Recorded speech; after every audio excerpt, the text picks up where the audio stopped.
Պաշտպանության Արցախի ու արցախցիների մասին ԱԳՆ վերջին հայտարարությանը անդրադարձեք, ինչ էր դա։ Արտգործնախարարություն կոչվող հիմնարկը, ինչպես անվանել էր այդ Դուքյանը ՀՀԿ գործադիր մարմնի հայտարարության մեջ,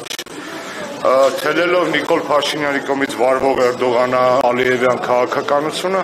հերթական անառակաբարով ես կասեի գործողությունն է կատարել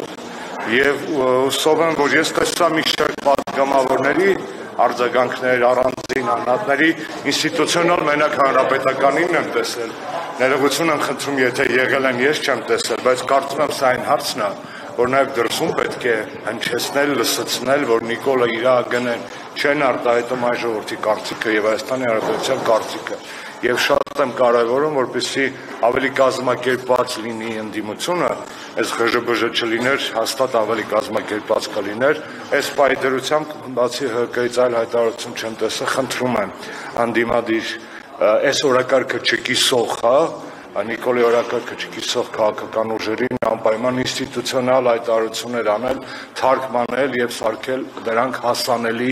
եւ դիվանագիտների եւ միջազգային հանրության այլ դերակատարների համար։ Ընդդիմության ԽԺԲԺ-ին անդրադարձեք, այդ պարակտումները ինչի հետևանք են, ինչպես կանխել։ Ես ուզում եմ ներողություն խնդրել նախ եւ առաջ մեր հասարակության այն մեծ առողջատվածից, որին տհաճ է հետևել ներընդդիմադիր այս գզվռտոցին։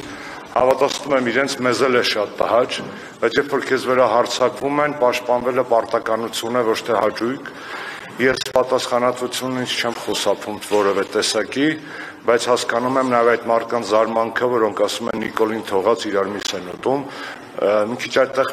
համարթեցում կա, մեր միսն են ուզում ուտել, մենք չենք թողում ընդամենը, հերիք է, բավ է, շատերը կերան, էլ ոչ մեկին մեր մսից չի ասնելու,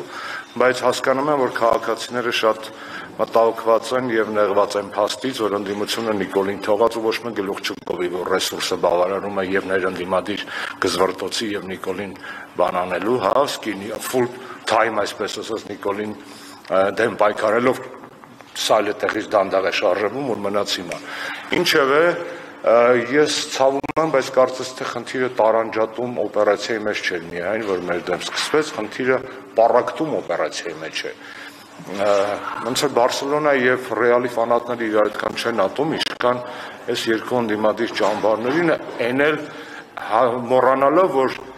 մենք մի առաջնությունում ենք խաղում, որտեղ առաջի հորիզոնականում թուրքական Ֆեներբախչեն է։ Եվ ինչքան էլ կլասիկոները պոպուլար լինեն, բայց դրանք չեն սվաղում են փաստը, որ առաջի տեղում այս պայդերությամբ թուրքական Ֆեներբախչեն է։ Միթե պետք չի ազգային հավաքականի մասին մտածել, չգիտեմ։ Ասեք ակումբայինն է իրենց մաքսիմումը, մեր մաքսիմում ակումբայինը չէ։ Պարոն Աշոտյան, թեև 3 անդրադարձակ, ամեն դեպքում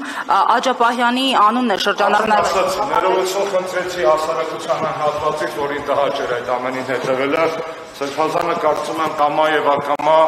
գիտակցաբար թե անգիտակցաբար հայտնվել է մեր դեմ սանձարձված քարոզչական պատերազմի առաջնագծում ոչ մեր մեղքով։ Պարոն Աշոտյան, եւ ասում են Ջենիֆեր Լոպեսն է գալիս։ Ես զարմանում եմ, գիտեք, ես իշխանության մոտ մի բան շատ ճիշտ է ստացել, շատ երկրի իրավիճակին համապատասխան դիպուկ երկիշներ հրավիրել։ Սնուպ Դոգ էին կանչում, որը տես թմրանյութ էր, բան եւ այլն։ Հիմա գալիս են կոմից շատ սիրված Ջենիֆեր Լոպեսը, որ բացի երկելուց հայտնի է նաեւ իր համապատասխան տեղով, որը լրի բնութագրական է Հայաստանում տիրող իրավիճակին։ Ավելի դիպուկ երկչուհի, որ համապատասխան է Հայաստանի իրավիճակին, հաշվի առնելով որոշ անատոմիական առանձնահատկություններ, դժվար էր գտնել։ Մենք լրիվ Ջենիֆեր Լոպես վիճակի մեջ ենք։ Շնորհակալություն։